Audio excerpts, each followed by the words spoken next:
vacuum? Yeah. I can't get on that thing.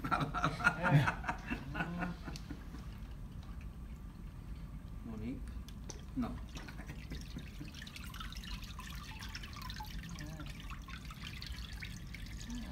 That's a couple of one of the things that draws me to paper making is the subtlety of all of the things that you do. Essentially what you're doing, it couldn't be simpler. And you have things that are difficult because they're complex, and then you have things that are difficult because they're just so simple. Mm-hmm.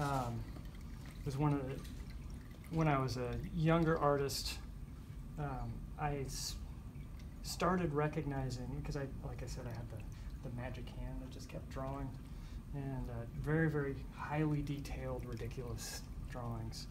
And I started realizing at a certain point that every time I made a mistake, I was just covering up the mistake with more marks, right? And so I kind of got this little infatuation or interest in minimalism, and I found a couple of things to be interesting about it. One was that, all right, yeah, since we're not going for perfection, we'll just go weep, right? And we'll just use this. And that's just, what is that right there? That's just plastic. Is a cut out of a plastic drop cloth. Okay. And basically it's just to create suction, or like a little vacuum kind of a space in there. And just come from underneath.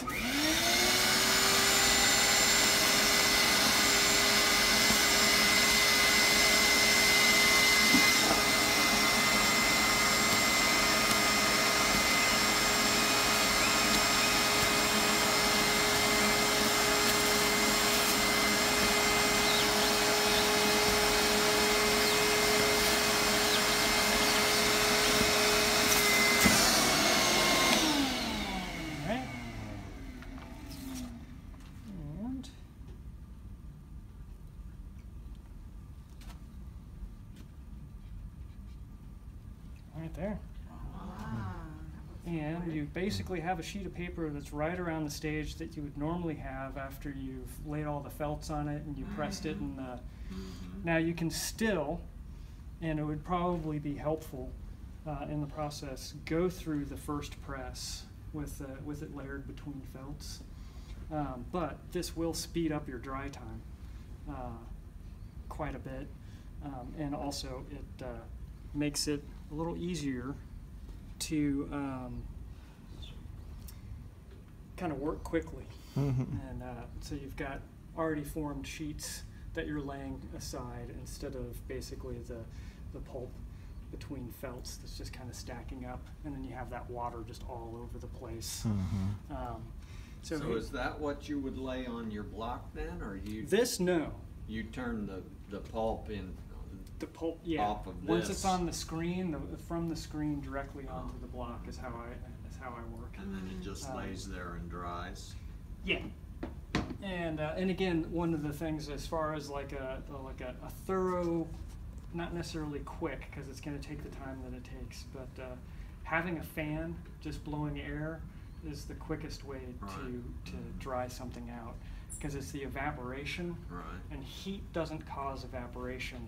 It's actually just the air movement across it. It's the same thing as like cooling down. If you're blowing across the surface of something, it's going to cool the water down. Similar kind of idea. Okay, so that's just kind of my little trick, and it's very cheap to build a little wood frame and stretch some scrap silk screen over it for the printmakers. There's always a screen laying around that is a junk screen. So very cheap to make. And another thing too is if you've got like a little studio out in your garage or something like that and you're messing around with this is much more manageable than, I don't have a press to exert that many pounds per square inch on the paper that you have like at a college or whatever. So this kind of gets me halfway there. And then I built a little book press for the second pressing after the paper is completely dry.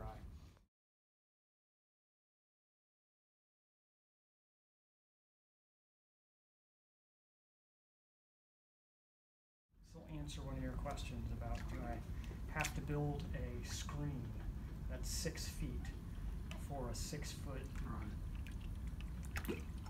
Piece.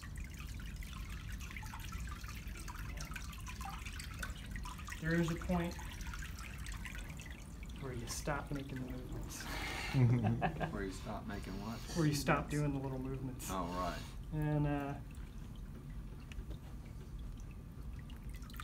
so I'm going to show a little tiny, little trick.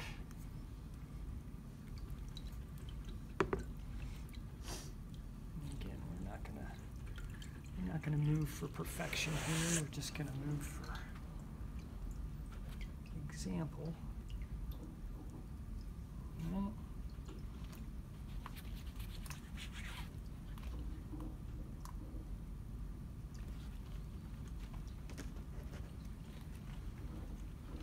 So you wouldn't want to vacuum this one if you're trying to stick multiples together. Not at the moment. Okay. Because you want those fibers To be loose. to be loose.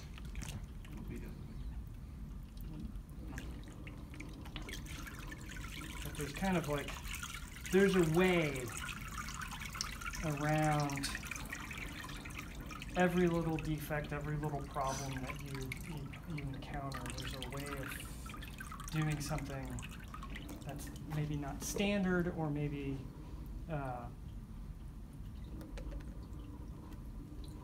wouldn't be the best way of doing it, but there's, you know, so if you want to make a large sheet of paper, it doesn't necessarily mean that you have to have a large bath.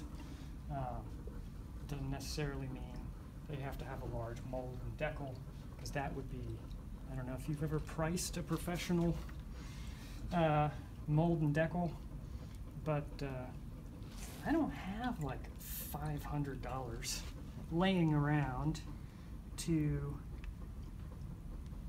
help me make 5x7 sheets of paper. So I just make my own mold and decals. All right. And kind of do the same little thing, and it should work.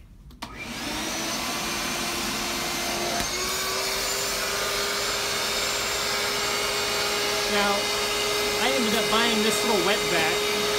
I was working in my brother's shop. He's your typical manly man. And so, his wet vac is, you know, some ridiculous horsepower. And what actually happens with his wet vac is that it's not going to work. But hey, it was worth a shot. It's so powerful that when I drag it across, it will actually move the paper fibers. So the first one that I did, I just had these paper fibers going. So I went and bought a cheaper, less, you know, one with less suction. Less suction, kind of. All right. Well, this is good.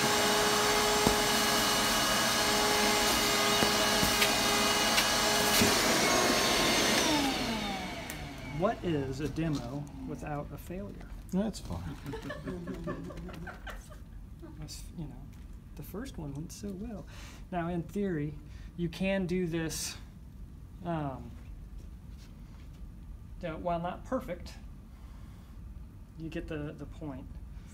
Enough pressure exerted while the pulp is still loose like that, and those fibers will mingle under the pressure of them being forced together. You know, Now, would they mash together if I put them in the press? Yes. Okay. Yes. And you probably still get a little bit of a band there. It's just thicker. It's just thicker. Now, but that is my answer to no. I don't have I have built a screen for the larger pieces that I do, but I'll then just. You have to have a tank and all that. Yeah, you know, and so I literally have a smaller screen that I just section off like that, and typically what happens is that the paper is so amazingly thin that a lot of times using this technique, depending on the kind of pulp that you have, you won't see that seam Right. at Once all. it's pressed. Yeah, once it's pressed, Right. that thickness is so minuscule that it doesn't even show through. So if like it was a mulberry paper, it'd be okay. If it was a mulberry paper, it would probably work a little bit better. Mhm. And then even with some of these, it's hard to say. Okay. But yeah. And So if you're gonna do Too bad. like a bigger print, would you lay like the wet pulp onto the print, mhm. just like without, you know, I guess doing that? Yeah. Well, with the printing thing, I don't use the little vacuum and all that kind of stuff. It's a whole kind of different process. But I would lay the pulp directly, kind of like when I'm putting the pulp down on here before I vacuum it. I'd be doing that directly on the block. Okay. And So then you still. I wouldn't put I'd put the next one on, overlapping a little bit before I start trying to remove moisture from it. Okay. So to give those fibers time to marry a little bit and get to know each other. So yeah, so that's my two weird little impromptu kind of demo things. Yeah. And then if you think about screening or something like that, you might like this Mhm. kind of effect that